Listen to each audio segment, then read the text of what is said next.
Happy Halloween njerëz, qeni top 5 e filmave horror ma të frikshëm sipas rrojeve të zemrës.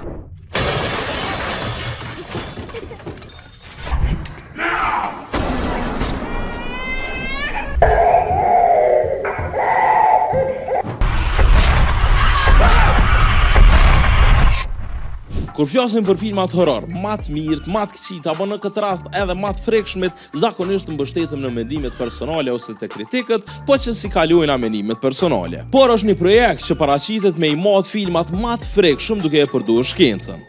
Science of Scare, një eksperiment i vazhdueshëm nëpërmjet Money Supermarket, i bërduan ndryshimet në rrojët e zemrës tek shikuesit për me hartu cilat filma horror janë më të frikshmit në aspektin se sa ndikojnë në ndryshimin fiziologjik të audienca. Me ritmin e zemrës BPM, sa më i lartë që të jetë numri, aq më shpejt filmi i ka vënë në lëvizje gjakun e audiencës, e nga ana tjetër ndryshimshmëria e rrojeve të zemrës ose ndryshe HRV e mot kohën midis rrojeve të zemrës tuaja. Sa më që tjetë ndryshueshmëria e ritmit zemrës, aq ma stresum bohen antarët e audiencës, një tregus i mirë i frikës edhe i ankthit ngadalshëm. Kur i kombinojnë atë dy vlerësimet, arrina me kriju një shkallë të frikës shkencore nga 1 deri në 100. Për krahasim, filmi Shrek e mba një scare score prej 3 nga 100. Numër 5, The Conjuring 88 pikë. Çka e bën shumë të frikshme këtë film është pretendimi se filmi bazohet në një ngjarje të vërtetë nga dosjet e hetuesisë së Ed edhe Lauren Warren. The Conjuring nuk mbështetet vetëm te shoku i momentit,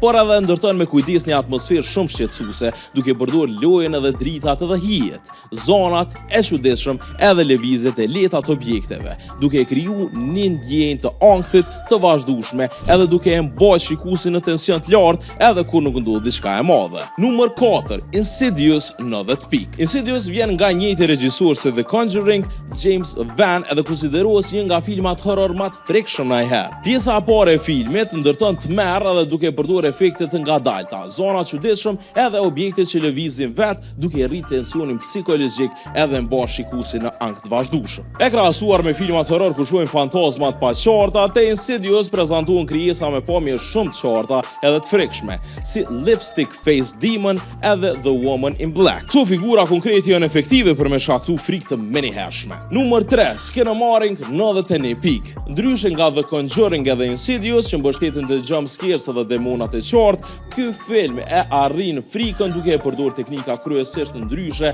edhe më psikologjike, duke i ndodhur dy grupe, ata që të merruhen edhe ata që shqetësohen. E gjithë eksperienca e filmit shihet nga këndvështrimi i fëmijës të vogël, e kur je i vogël bota është konfuze, e errët edhe ngjarjet nuk kanë kuptim logjik. Një fëmijë i vogël nuk ka kontroll mbi situatën dhe kjo pafuqi transmetohet te shikuesi. Filmi evokon ndjenjen e të qenit i zgjuar në mes të natës si fëmijë, ku gjanat e njohura bëhen çuditshme edhe kërcënuese, ku edhe regjia e filmit është qëllimisht e trubullt edhe e errët edhe e paqartë. Për me e përmbyll e ndjem bashkë si një mankth. Numër 2, Host 95 pikë. Host është mjaft unik edhe konsiderohet jashtëzakonisht i frikshëm, megjithëse që është realizuar me buxhet minimal edhe me kushtet e karantinës. Ajo që ka bën Host kaq efektiv edhe të frikshëm është se shfrytëzon në maksimum kontekstin tonë real edhe mjedisin e njohur të jetës sonë të përditshme. Host e rikthehen në jetë formatin found footage, por e vendosat plotësisht brenda një bisede reale në Zoom gjatë pandemisë. Filmi ndodh në ekranet e kompjuterit dhe dhumat e njerëzve, vendet që i kemi parë dhe i përdorim në mjedis i njohur edhe i sigur në vetvete, po bëhet burimi i tmerrit, duke e bërë frikën shumë më personale edhe më të prekshme. Filmi ndërton tension gradual, shpeshherë duke e leju shikuesit që me prit një tmerr të papritur, por më pas e shtynat edhe e sjell në një mënyrë të papritur. Taman me t'i shtijethet. Numër 1, Sinister 96 pikë. E tash nëse dëshironi për Halloween me bë një sfidë me shoqni, çeku i keni filmat. E mos harroni me bë follow Urban FM në këtë rrjete sociale edhe subscribe në YouTube.